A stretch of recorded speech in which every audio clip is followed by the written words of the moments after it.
Meantime, Americans are preparing for more traditional Thanksgiving celebrations this year.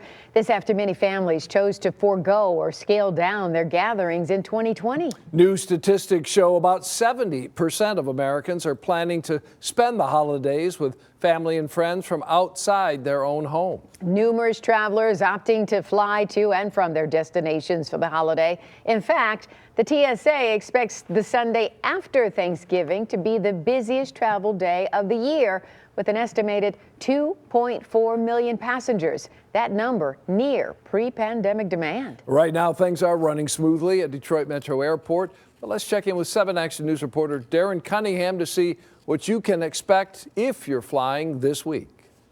There are a few things happening here at DTW that you won't find in several other industries. For one, TSA says staffing is not an issue.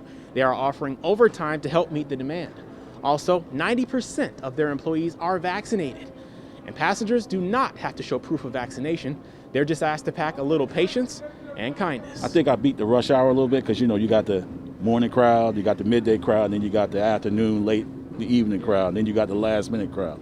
So I think everybody's trying to, I think if you move smart, you can get there. Whichever crowd travelers are a part of, the TSA says the same. Come prepared. Sanitizer and masks. That's about it. I would recommend to have more rest. More rest, better mood?